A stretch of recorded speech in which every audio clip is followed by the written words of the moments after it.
Halo guys, balik lagi dalam channel gua. Guys, untuk video gua hari ini, gua ingin menceritakan kisah dan kasus yang bisa dikatakan pembunuhan berantai. Dari 5 korban, 2 diantaranya telah dibunuh. Dan pelaku tidak layak dikatakan sebagai manusia yang tidak memiliki hati dan pikiran, di mana pelaku melampiaskan hasratnya kepada korban yang sudah tidak bernyawa. Bagaimana kisahnya? Yuk kita simak videonya.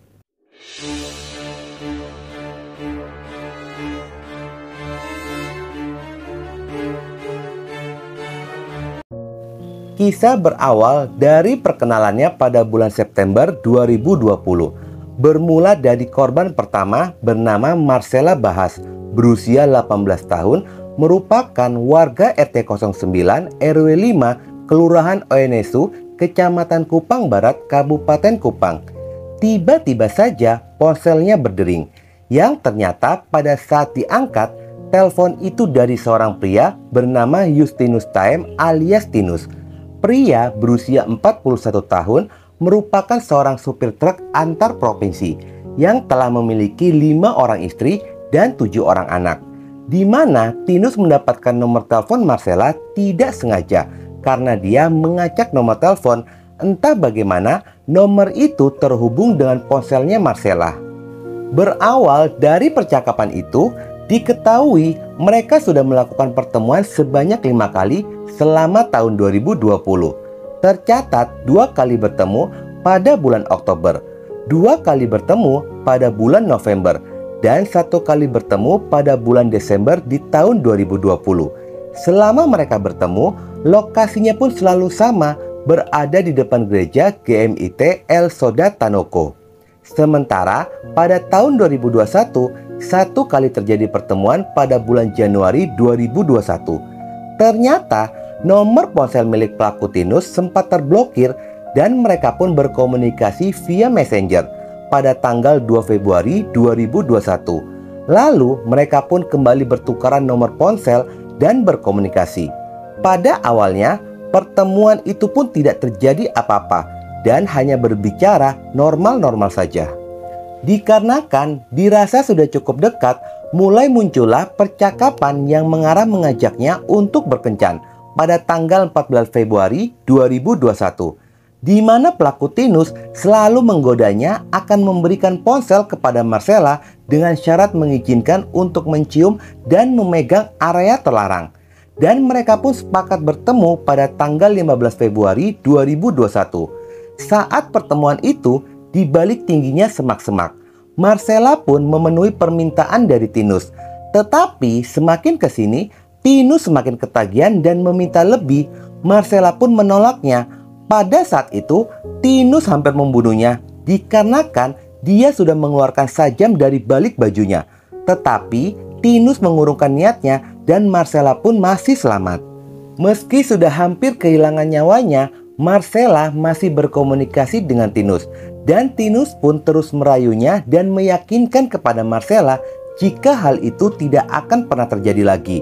Bahkan Tinus kembali mengiming-iming akan memberikan uang 1 juta dan juga ponsel dengan syarat memegang area terlarang dan organ intim dari Marcella.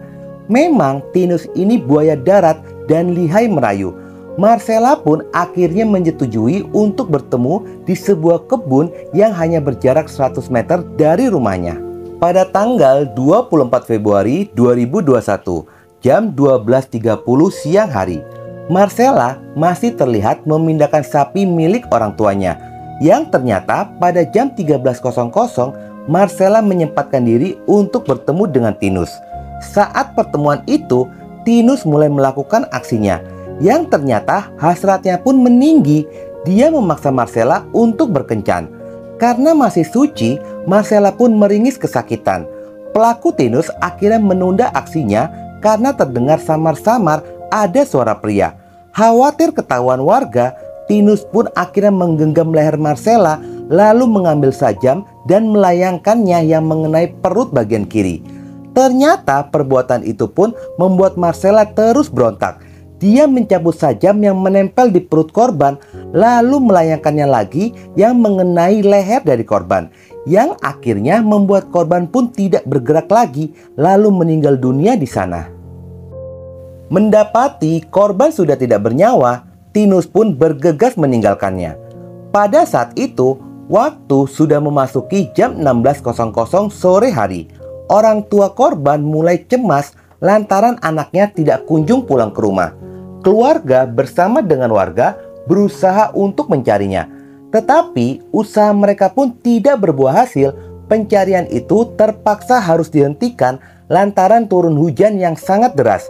Dan usaha pencarian itu kembali dilakukan pada keesokan harinya.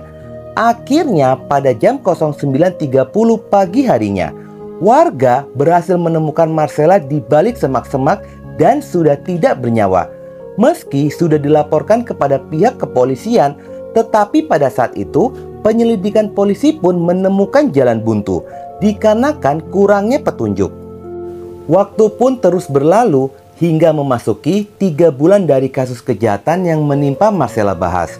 Tepatnya pada hari Senin tanggal 17 Mei 2021, berlokasi di tanah milik PT Dwi Mukti Graha Elektindo, sedang mengadakan pengukuran tanah. Petugas BPN bernama Arik Purwanto dan Dani Amtiran, mereka mencium aroma tidak sedap di sekitaran lokasi, yang membuat mereka mencari sumber bau tersebut. Hingga akhirnya kedua petugas itu pun menemukan adanya sosok wanita yang sudah tidak bernyawa. Temuan itu pun segera dilaporkan kepada pihak kepolisian. Pihak kepolisian pun segera datang untuk melakukan investigasi dan evakuasi. Dan tidak ditemukan adanya identitas diri pada diri korban. Tubuh korban pun segera dibawa ke rumah sakit guna dilakukan identifikasi. Dari hasil pemeriksaan tim forensik di mana ditemukan ada dugaan korban telah mengalami pelecehan dan ditemukan adanya 2 lubang bekas sajam pada tubuh korban. Lantaran sudah dalam kondisi yang sangat tidak wajar dan sangat sulit dikenali, proses identifikasi korban pihak forensik pun sangat kesulitan. Tetapi temuan ini pun menjadi gempar dan beredar di dalam sosial media. Tanpa sengaja ada pihak keluarga yang merasa curiga lantaran anak perempuannya sudah hilang selama 3 hari. Mereka pun akhirnya datang ke kantor polisi untuk mengenalinya. Pihak keluarga pun dibawa ke rumah sakit. Pada saat itulah diketahui jika korban bernama Yuliani Apriani Welkis, berusia 19 tahun, warga Dusun Tua Sene, Desa Nolmina, Kecamatan Takari, Kabupaten Kupang. Dengan terungkapnya identitas dari korban, pihak kepolisian pun mulai menggali informasi dari keterangan keluarga, di mana kesaksian keluarga sebelumnya, korban pernah bercerita jika dirinya mendapatkan tawaran pekerjaan dengan gaji yang terbilang lumayan. Tawaran itu pun datang dari Facebook dari seorang pria bermarga Tio. Dengan adanya informasi itu pun, polisi mulai menelusuri akun sosial media pria yang dimaksud. Pihak kepolisian pun mencoba menelusuri grup Facebook bernama Lowongan Kerja Kupang. Di sanalah polisi menemukan adanya postingan bertuliskan di Kupang tapi butuh ijazah karena yang dibutuhkan sales bergaji Rp1.250.000. Postingan itu di-share oleh akun Ari Tio. Postingan tersebut menuai 35 komentar dan salah satunya dari akun Yani Aryani, yang dimana akun tersebut sempat memberikan nomor telepon. Dari nomor telepon itulah polisi mulai melacak riwayat percakapan, di mana hasil percakapan itu menemukan awal mereka berkomunikasi pada tanggal 12 Mei 2021 hingga akhirnya mereka bersepakat untuk bertemu pada hari Jumat tanggal 14 Mei 2021. Dengan adanya riwayat percakapan itu pun akhirnya polisi menangkap seorang pria yang tidak lain adalah Justinus Taem alias Tinus pada hari Jumat tanggal 21 Mei 2021, tepatnya 4 hari setelah penemuan tubuh korban. Pada saat penangkapan itu pun, pelaku Tinus mengakui perbuatannya telah melakukan pelecehan lalu membunuh korban. Pada tanggal 14 Mei 2021, mereka janjian di depan SPBU Valentin yang berada di Jalan Vanseda. Lalu korban naik motor pergi bersama dengan pelaku. Saat berada di sekitaran Sungai Evok, Pelaku menghentikan motornya dengan alasan akan mengambil berkas di rumah temannya. Di saat mereka sedang berjalan di jalan setapak yang masih di sekitaran aliran sungai Evok, tangan pelaku menggandeng tangan korban, lalu mengajaknya untuk berkencan. Korban pun berontak dan pelaku pun mengeluarkan sajam dari balik bajunya. Di bawah ancaman sajam tersebut, korban pun tidak berdaya. Saat akan memasukkan, korban berusaha menutupi organ intimnya menggunakan tangan kirinya. Adanya perlawanan itu pun, pelaku mencoba menyingkirkan tangan korban. Di tengah pelaku sedang menyalurkan hasratnya, tangan korban mencoba menggapai sajam di sampingnya. Tetapi sayangnya keduluan oleh tangan pelaku. Saat itu pun pelaku langsung melayangkan sajam sebanyak 2 kali ke leher korban. Dan korban pun akhirnya meninggal dunia tidak bergerak lagi. Hati dan pikiran yang sudah dipenuhi dengan setan melihat darah mengalir, pelaku tidak peduli dan terus melanjutkan aksinya hingga selesai. Setelah itu, dia pun mengambil uang di saku korban sebesar Rp100.000 serta ponsel milik korban, lalu meninggalkannya di sana.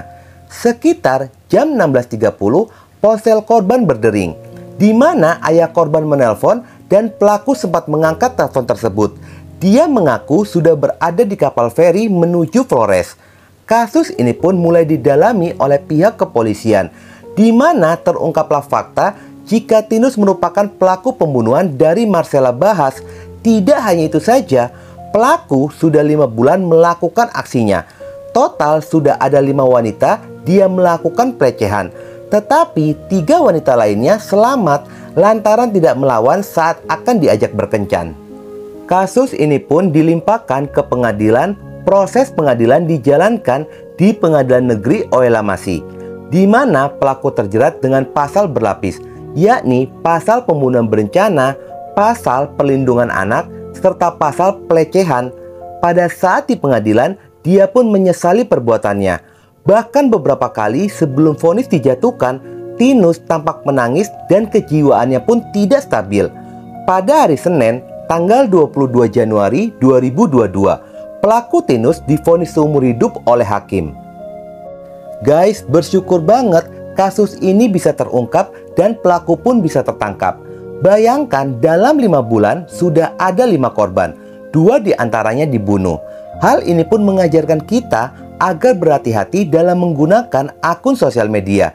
Banyak para predator kejahatan melakukan aksinya melalui sosial media. Jangan mudah percaya dan waspada, terlebih kalian wanita, karena rentang banget mendapatkan kejahatan dari pria yang tidak bertanggung jawab. Oke guys, sekian dulu video gua hari ini dan jangan lupa ikuti terus video gua. Oke?